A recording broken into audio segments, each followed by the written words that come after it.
इयत्ता 9वी मराठी अंतर्भारती या पाठ्यपुस्तकातील पाठ क्रमांक 3 पाळण्यातले पाय हा पाठ आज आपण पाहणार आहोत। पाठाचं नाव आहे पाळण्यातले पाय। पाळण्यातले पाय इसका मतलब होता है पूत के पैर पालने में। कहा जाता है कि जो सपूत होते हैं उनकी निशानियाँ झूले में ही पता चल जाती है, इसलिए कहा गया है पाळण्यातले पाय। या पाठाचे लेखक राजा मंगळ वेडेकर आहेत। इस पाठ के लेखक मुसन्निफ राजा मंगळ वेडेकर हैं। इस पाठ के अंदर लेखक ने न्यूटन नाम का एक साइंटिस्ट है, न्यूटन नाम का एक साइंटिस्ट था, उसके बचपन के बारे में बताया है। वो कैसा फुर्तीला था, कैसा चुस्त फुर्त था और कैसे उसको किसी भी चीज़ की खोज करने की फिक्र थी, ये बताया गया है। प्रस्तुत पाठामध्ये न्यूटनच्या बालपणातील चुणूक दाखवली आहे। न्यूटन हा एक वैज्ञानिक होता, त्याने शोध लावला होता। न्यूटन साइंटिस्ट था, साइंसदान था, उसने खोज किया था। कौन सी खोज लगाया था मालूम है आपको? न्यूटन ने कौन सी खोज लगाया था? किस बात का शोध लगाया था? किस बात की खोज की थी? बताओ, मालूम है आपको? बताओ तो ज़रा। अच्छा, मैं बताता हूँ आपको। न्यूटन इसने गुरुत्वाकर्षण शक्ति का शोध किया था। न्यूटन याने गुरुत्वाकर्षण शक्तीचा शोध लावला होता। उसको उर्दू में कहते हैं कशिश। जैसे हम ज़मीन से कोई चीज़ ऐसे ऊपर फेंकते हैं तो ऊपर जाने के बाद वो चीज़ जैसे नीचे आती है, ज़मीन उसको अपनी तरफ खींचती है, उसे कहते हैं गुरुत्वाकर्षण शक्ति, उसे कहते हैं कशिश। आइए देखते हैं। एका नदीच्या काठी एक लहानसे घर होते। नदी के किनारे पर एक छोटासा घर था। त्या घरात आयझॅक हा मुलगा आणि त्याची म्हातारी आजी राहत होती। उस नदी के किनारे जो घर था उसमें सिर्फ 2 ही लोग रहते थे, एक आयझॅक और दूसरी उसकी आजी। मुलगा मोठा चतुर आणि बोलका होता। मुलगा जो होता तो मोठा चतुर, होशियार आणि बोलका होता, बातें करने वाला। तो दिवसभर आपल्या म्हाताऱ्या आजीला हेच का, तेच का, असेच का, तसेच का असे नाना प्रश्न विचारून भंडावून सोडी। आणि तो आपल्या आजीला प्रश्न विचारे, जैसे छोटे बच्चे होते ना, कैसे सवाल पूछते हैं वो, सवाल पीछे सवाल, सवाल पीछे सवाल। फिर ऐसा क्यों, फिर ऐसा क्यों हुआ, उसने ऐसा क्यों किया, तरह तरह के उनके सवालात होते।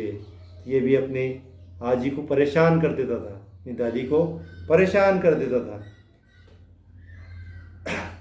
रोज आजूबाजूला दिसणाऱ्या गोष्टी, होणाऱ्या घडामोडी या साऱ्याबद्दलचे एक विशेष कुतूहल या मुलामध्ये जागे होई। या मुलामध्ये एक विशेष कुतूहल जागे व्हायचे। कशाबद्दल? आजूबाजूच्या होणाऱ्या घडामोडीबद्दल। म्हणूनच पाऊस पडू लागला की हा विचारी, आजी हे पानी कुठून येते ग? अगर बारिश हो रही तो ये पूछता था कि दादी ये पानी कहाँ से आ रहा है? जोरदार वाऱ्याने घराच्या खिडक्या वाजू लागल्या की हा विचारी, आजी वारा कुठं राहतो ग?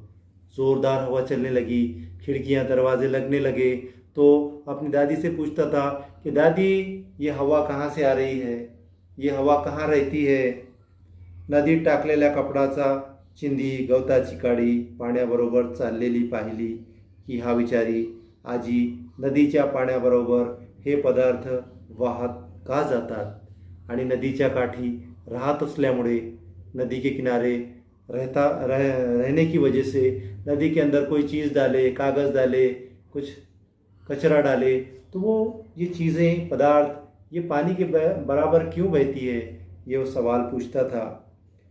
म्हातारी आजी सांगता येईल तेवढे त्याला सांगे. म्हातारी आजी जेवढे त्याला सांगता येत होते तेवढे त्याला सांगायची. पण कधी कधी तिलाही माहीत नसे. लेकिन सारे सवालों के जवाब, सारी बातें उस आजी को, उस दादी को भी नहीं मालूम थी. अशा वेळी ती तरी काय सांगणार त्याला.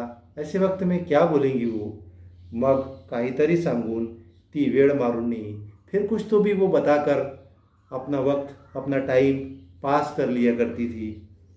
तर कधी गप्प बसून राही और कभी कभी उसके सवाल का वो जवाब ही नहीं देती थी. पण या मुलाला मात्र चैन पडत नसे. लेकिन उसको चैन कहाँ आता था. आयझॅक न्यूटन को चैन कहाँ आने वाला था. त्याच्या शंकेचे बरोबर उत्तर मिळाल्याशिवाय त्याला समाधान लाभत नसे.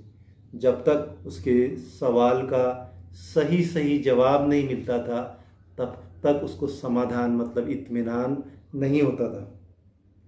त्यासाठी तो मग शेजाऱ्या पाजाऱ्याकडे जाऊनही प्रश्न विचारत असे. फिर उसके लिए उसको शेजारी पाजारी मतलब आजू बाजू रहने वाले लोग, उनके पास क्यों ना जाना पड़े. कधी कधी तासनतास आभाळाकडे टक लावून बसे. कभी कभी घंटों से आसमान की तरफ देखते हुए बैठा रहता था. तर कधी नदी किनारे तहान भूख विसरून जाई. तो कभी कभी नदी के किनारे बैठकर नदी में देखते हुए तहान भूख मतलब भूख प्यास को भूल जाता था. एके दिवशी तो असाच खडकावर नदीच्या पाण्यात पाय सोडून बसला होता. एक दिन ऐसे ही नदी के अंदर जो पत्थर होते हैं बड़े बड़े, उसको कहते हैं खड़क, उस खड़क के ऊपर नीचे पैर डालकर वो बैठा हुआ था. घरात म्हातारी आजी जात्यावर धान्य दळत होती. ये उस वक्त की बात है जब इलेक्ट्रिक की चक्कियाँ नहीं होती थी. औरतें घर के अंदर चक्की पीसा करती थी, उसको कहते हैं जाता. जात्यावर धान्य दळत होती. जात्याचा घर घर आवाज ऐकू येत होता. उसका आवाज घर घर ऐसा आ रहा था. मुलाचे कान त्या फिरत्या जात्याच्या आवाजाकडे नी डोळे वाहत्या पाण्याकडे होते. उसका जो कान थे वो कान उस चक्की की आवाज़ की तरफ थे और उसकी नजरें जो थी वो बहते पाणी के तरफ थी. चटकन त्याच्या मनात आले, हे पाणी दगड गोट्यांनाही आपल्याबरोबर वाहून नेत आहे. एवढी शक्ती जर या वाहत्या पाण्यात आहे तर मग याच्याकडून आणखीन काही काम का करून घेऊ नये. तो उसने सोचा कि इस पानी में इतनी ताकत है कि ये पत्थर को बहा कर लेकर जाता है, कचरे को बहा कर लेकर जाता है, बड़े बड़े लकड़े बहा कर लेकर जाता है. जब इस पानी में इतनी ताकत है तो इसका फ़ायदा हम क्यों नहीं लेते. ये सवाल उसके दिल में पैदा हुआ. ठरलेच, बस हो गया, पक्का हो गया. मनाशी निर्णय पक्का झाला. उसने अपने दिल में पक्का इरादा कर लिया. आप करते हैं पक्का इरादा किसी काम का, पढ़ने का, लिखने का पक्का इरादा करते हैं आप?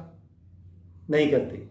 तो आप भी इस छोटे से आइजैक की तरह किसी एक चीज़ का तो पक्का इरादा कर लो. हमको अच्छा पढ़ना आ जाए, हमको अच्छे से लिखना आ जाए, इसका इरादा करेंगे सब. ठीक है. तो मनाशी निर्णय पक्का झाला. तो उठला. अब उठ गया. घरी गेला. घर गया. त्याने आपली पुरचुंडी काढली. पुरचुंडी पैसे जमा करने की जो गल्ला होता है उसे कहते पुरचुंडी. पुरचुंडी काढली. आजीने वेळोवेळी खाऊसाठी दिलेले पैसे काटकसरीने खर्च करून त्याने ही पूंजी जमा केली होती. जो आजी, उसकी दादी उसको जो पैसे देती थी वो पैसे जमा करता था. वो कुछ पैसे खाता था, कुछ जमा करता था. उसने वो पूंजी निकाला. त्या पैशातून त्याने काही वस्तू खरेदी केल्या. उस पैसे से उसने कुछ चीज़ें खरीद लिया. नदी किनारे खडकावर बसूनच त्याने एक चक्र तैयार केले. नदी के किनारे बैठा और उसने एक ऐसा गोल चक्र तैयार कर लिया. ते चक्र त्याने एका सळईला जोडले. वो चक्र उसने एक सीख से जोड़ लिया. पाण्याच्या जोराने चक्र फिरेल अशा रीतीने ती त्याने प्रवाहाजवळ बसवली. और पानी का जो प्रवाह था, जो पानी जहाँ तेज बह रहा था, उस जगह उसने ऐसा फिट कर दिया कि पानी के बहते पानी की वजह से वो जो चक्र है, वो जो चाक है, वो फिरने लग जाए. पाण्याच्या प्रवाहाने चक्र फिरू लागले तशी सळईही फिरू लागली. जैसे चक्र फिरता था वैसी वो चक्री भी, वो सीख भी फिरती थी. फिरते चक्र पाहून त्या मुलाला एवढा आनंद झाला की तो धावत धावतच घरी आजीकडे गेला. आणि ते फिरते चक्र पाहून त्याला इतका आनंद झाला, उसको इतनी खुशी हुई कि वो भागते भागते अपने दादी के पास पहुंच गया. आजी आजी माझे फिरते चक्र पाहायला चल. आजी आजी मी फिरते चक्र तयार केलेले आहे, तू ते चक्र पाहायला चल. कहने लगा कि मेरा वो चक्र देखने तू चल. आजी त्याच्याबरोबर गेली, पण तेवढ्यात त्याच्या मित्रांनी चक्र मोडून तोडून टाकले होते. आजी त्या मुलाबरोबर ते चक्र पाहायला गेली, परंतु त्या आयझॅकच्या मित्रांनी ते चक्र मोडून टाकले होते. आयझॅक के दोस्तों ने वो चक्र को तोड़कर रख दिए थे.